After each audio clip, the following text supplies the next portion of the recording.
ప్రపంచ చరిత్రలోనే మరో అత్యంత విషాద విమాన ప్రమాద సంఘటన మన దేశంలోనే జరగడం అత్యంత బాధాకరం. అహ్మదాబాద్లో తాజాగా జరిగిన విమాన ప్రమాదంలో ఏకంగా 242 మంది ఉన్నారు. ఇది ఒక బాధాకరమైతే, ఈ విమానం వెళ్లి భావి భారత వైద్యులు కొలువైన కళాశాల హాస్టల్ భవనంపై పడడంతో మరింత బాధాకరం అయితే అక్కడ నెలకొంది. ఎందుకంటే ఆ హాస్టల్లో ఉన్న విద్యార్థులు కూడా ఈ విమాన ప్రమాదంలో ప్రయాణికులు, విమాన సిబ్బందితో పాటు ప్రాణాలు కోల్పోయారు. ప్రమాదం జరిగిన తీరు చూస్తుంటే విమానంలో ఒక్కరు బతికిన అదృష్టమనే చెప్పాలి. వీలైనంత మంది ఎక్కువ బతకాలని భగవంతుని ప్రార్థించడం తప్ప అక్కడ సహాయ సిబ్బంది కూడా ఏమీ చేయలేని పరిస్థితి. అంత తీవ్రమైన ప్రమాదం ఇక్కడ జరిగింది. అహ్మదాబాద్ నుంచి లండన్కు గురువారం బయలుదేరిన ఎయిర్ ఇండియా విమానం గాలిలోనికి లేచిన కొద్ది క్షణాల్లోనే కేవలం 623 అడుగుల ఎత్తుకు ఎగిరి ఒక్కసారిగా రెక్కలు తెగిన పక్షిల ఆకాశం నుంచి కిందకు పడిపోయింది. విమానం పడిన వేగానికి భారీ పేలుడు సంభవించింది. పెద్ద ఎత్తున మంటలు కిలోమీటర్ల మేర దట్టమైన పొగలు అలుముకోవడం చూస్తుంటే చెప్పక తప్పడం లేదు. లోపల ఉండేవారు బతికి బట్టకట్టడం దాదాపు అసాధ్యమే. అంత ఘోర ప్రమాదం జరిగిపోయింది. ప్రస్తుతం మనం ఉన్న పరిస్థితుల్లో ఇది ఏమైనా ఉగ్రకుట్ర లేక సాంకేతిక సమస్యలతో ప్రమాదం జరిగిందా అన్నదే తెలియట్లేదు. ఎన్నో ఆశలతో లండన్కు బయలుదేరి వెళుతున్న వందల మంది ఆశలు ఆకాశ వీధిలో కలిసిపోయాయి. విమానం టేకాఫ్ అయిన కొద్ది దూరంలోనే కేవలం 623 అడుగుల ఎత్తులో ఉండగానే కూలిపోయి పేలిపోయింది. సమీపంలోనే ఓ హోటల్ కూడా ఉంది. ఆ హోటల్ నుంచి ఎవరైనా విమానం కూల్చివేతకు కుట్ర పన్నారా అనే కోణంలో కూడా అనేక అనుమానాలు ఇప్పుడు రేకెత్తుతున్నాయి. విమానం కింద పడేటప్పుడు చెట్టుని ఢీకొట్టడం వల్లే ప్రమాదం జరిగిందని ప్రాథమికంగా అంచనాకు వచ్చినా దానిపై దర్యాప్తు పూర్తి అయితే తప్ప క్లారిటీ రాదు. కానీ అది కూడా నమ్మశక్యంగా లేదు. ఎందుకంటే ప్రమాదం జరిగింది తెల్లవారుజామునో, మంచు కురుస్తున్న వేళలోనో, కటిక చీకట్లోనో, వర్షంలోనో, దట్టమైన పొగమంచు కురుస్తున్న సమయంలోనో కాదు. పట్టపగలు ఎండల మండుతున్న వేళ జరిగిన ప్రమాదం ఇది. క్లియర్ వ్యూ ఉంది. అయితే పక్షులను ఢీకొట్టి అలా పడిపోతూ వచ్చి అదే సమయంలో చెట్టుని ఢీకొట్టడం వల్ల పేలిపోయి ఉండొచ్చు అని ఒక అంచనా ఉన్నా అసలు నిజంగా ఇది ప్రమాదమేనా, ఏదైనా కుట్ర దాగి ఉందా అనే దానిపై పూర్తి దర్యాప్తు జరిగితే తప్ప తేలదు. ఈ విమానం అహ్మదాబాద్లోని సర్దార్ వల్లభాయ్ పటేల్ ఎయిర్పోర్ట్లోని 23వ రన్వే నుంచి మిట్ట మధ్యాహ్నం 1:39 టేకాఫ్ అయింది. టేకాఫ్ అయిన కొద్ది క్షణాల్లోనే కూలిపోయింది. అహ్మదాబాద్ నుంచి లండన్కు దాదాపు 6,840 కిలోమీటర్ల దూరం. ఒక్కో ఫ్లైట్ ని బట్టి 9:30 గంటల నుంచి 15 గంటల వరకు జర్నీ టైం. సో ఎక్కువ ఇంధనం ఉండడం కూడా ప్రమాద తీవ్రతను పెంచేసింది. అహ్మదాబాద్ టు లండన్ కి 22,000 రూపాయల నుంచి 60,000 వరకు టికెట్ల రేట్లు అయితే ఉన్నాయి. అయితే ఈ విమానం నడుపుతున్న మెయిన్ పైలట్ సుమిత్ సబర్వాల్ కు ఏకంగా 8,200 గంటల ఫ్లయింగ్ అవర్స్ అనుభవం ఉంది.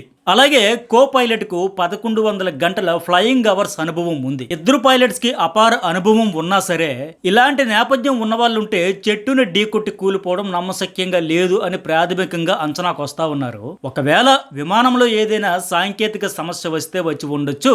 అలాంటప్పుడు ఎంత నైపుణ్యం, ఎంత అనుభవం కలిగిన పైలట్ అయినా సరే సాంకేతిక లోపంతో కూలిపోతే ఏమీ చేయలేని పరిస్థితి. వాళ్ళ ప్రాణాలు కూడా కాపాడుకోవడం కష్టమే. ఇక్కడ టేకాఫ్ అయిన కొద్దిసేపటికే ఏటీసీ విమాన సిబ్బంది మేడే కాల్ చేశారు. మేడే కాల్ అంటే తాము చాలా అత్యవసర పరిస్థితుల్లో ఉన్నామని ఉన్న పలంగా వితిన్ సెకండ్స్ లో సాయం అందించాలని రిక్వెస్ట్ చేయడం. ఇది రేడియో కమ్యూనికేషన్ ద్వారా దగ్గరలో ఉన్న ఏటీసీని కోరతారు పైలట్స్. ఎమర్జెన్సీ టైంలో పైలట్లు మేడే అనే పదాన్ని 3 సార్లు ఏటీసీకి చెబుతారు. అంటే వెంటనే ఉన్న పలంగా తక్షణమే వితిన్ సెకండ్స్లో మాకు సాయం అందించండి, చాలా ప్రమాదంలో ఉన్నామని అర్థం. 3 సార్లు అట్లా చెప్పడం వల్ల ఆ అర్థం వస్తుందన్నమాట.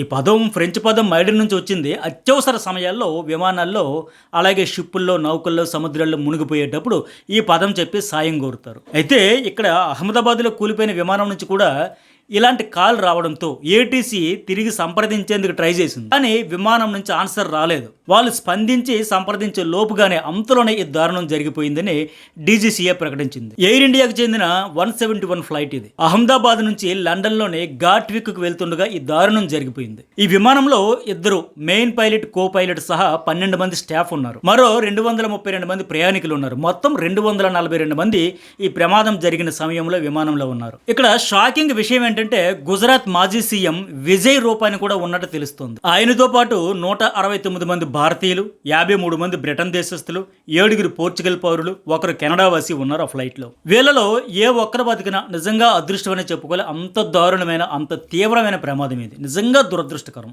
విజయ్ రూపాని ఈ ఫ్లైట్ కి టికెట్ బుకింగ్ చేసుకున్నట్టు ఆయన టికెట్ నెట్ లో వైరల్ అయింది. ఆ టికెట్ లో బోర్డింగ్ సమయం కూడా 12-10 గంటలుగా ఉంది. అలాగే ఫ్లైట్ ఎక్కిన పాసింజర్స్ లిస్ట్ లో కూడా రూపాని పేరుంది. ఆయన కూతురు లండన్ లో ఉంటుంది. ఆమెను చూసేందుకు విజయ్ రూపాని వెళ్తుండగా ప్రమాదానికి గురయ్యారు. ఇప్పుడు ఆయన పరిస్థితి ఎలా ఉంది అనేది ఇంకా నేను వీడియో చేసే సమయానికి స్పష్టత రాలా.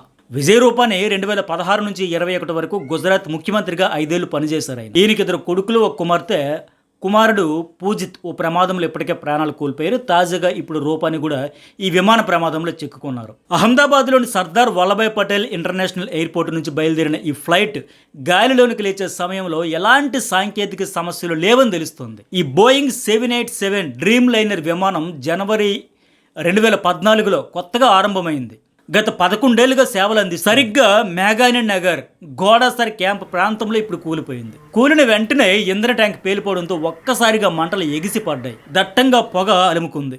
ఫ్లైట్ రాడార్ 24 ప్రకారం విమానం కేవలం 625 అడుగుల ఎత్తులో ఉండగా పూర్తిగా సిగ్నల్స్ కట్ అయిపోయాయి. అత్యవసర కాల్ మేడే కాల్ ఇస్తూ కిందకు దిగిపోతూ చెట్టును ఢీకొట్టడం వల్ల పేలిపోయినట్లు ప్రాథమికంగా అంచనాకు వచ్చారు. కానీ పూర్తి దర్యాప్తు తర్వాతనే ఇది ప్రమాదమా ఉన్మాదమా అనేది తేలనుంది. ఇక్కడ ఇంకో విషాదం ఏంటంటే ఈ విమానం లోపల ఉన్న 242 మందితో పాటు ఈ విమానం నేరుగా వెళ్ళి బీజే గవర్నమెంట్ మెడికల్ కాలేజ్ హాస్టల్ భవనంపై కూలిపోయి పేలిపోయింది. దీంతో భోజన సమయం కావడం వల్ల ఎక్కువ మంది పీజీ మెడికల్ స్టూడెంట్స్ ఆ ప్రమాదం జరిగిన సమయంలో హాస్టల్లో ఉన్నారు. వాళ్ళలో ఇప్పటికీ ఈ వీడియో చేసిన సమయానికి 5 ప్రాణాలు కోల్పోయారు. మరో 15 మంది గాయపడ్డారు. అలాగే విమానం కూలిన చోట 2 భారీ భవనాలకు కూడా మంటలు అనుకున్నాయి. వాటిలో ఎంత ప్రాణ నష్టం జరిగింది అనేది కూడా తెలియాల్సి ఉంది. Air craft accident investigation bureau AAIB DG సహా ఇతర ఉన్నతాధికారులు కేసు దర్యాప్తు ఆరంభించారు. దుర్ఘటన స్థలంలో 90 మంది చొప్పున 3 టీంలు సహాయక చర్యలు చేపట్టాయి.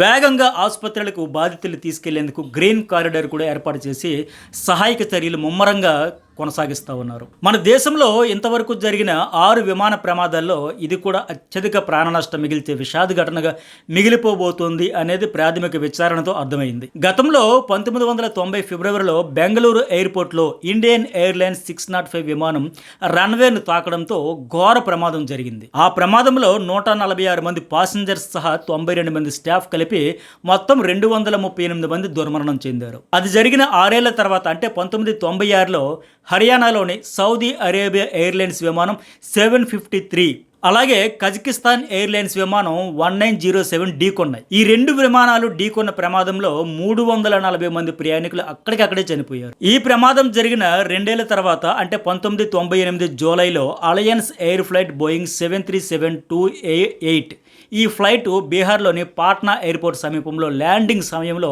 అదుపు తప్పింది. ఆ దుర్ఘటనలో విమానంలో ఉన్న 55 మంది ప్రయాణికులతో పాటు 5 స్థానికులు కూడా ప్రాణాలు కోల్పోయారు. అలాగే 2010 మేలో మంగళూరు ఇంటర్నేషనల్ ఎయిర్పోర్ట్లో ఎయిర్ ఇండియా ఎక్స్ప్రెస్ IX-812 కూలిపోయింది. రన్వేపై కంట్రోల్ తప్పి రన్వే దాటి లోయలో పడిపోయింది. ఆ దుర్ఘటనలో ఏకంగా 158 మంది ప్రాణాలు కోల్పోయారు. కేవలం 8 మంది మాత్రమే గాయాలతో బయటపడ్డారు. అట్లాగే గత 5 ఏళ్ల క్రితం 2020లో దుబాయ్ నుంచి కేరళ కోజికోడ్ విమానాశ్రయానికి వచ్చిన ఫ్లైట్ బోయింగ్ 737-800 భారీ వర్షంతో కూలిపోయింది. కరోనా టైంలో ఈ ఫ్లైట్ వచ్చింది. 30 అడుగుల లోయలో పడి 2 ముక్కలైపోయింది ఏకంగా. ఈ దుర్ఘటనలో 2 పైలట్లు సహా 21 మంది ప్రయాణికులు ప్రాణాలు కోల్పోయారు. 103 మంది గాయపడ్డారు.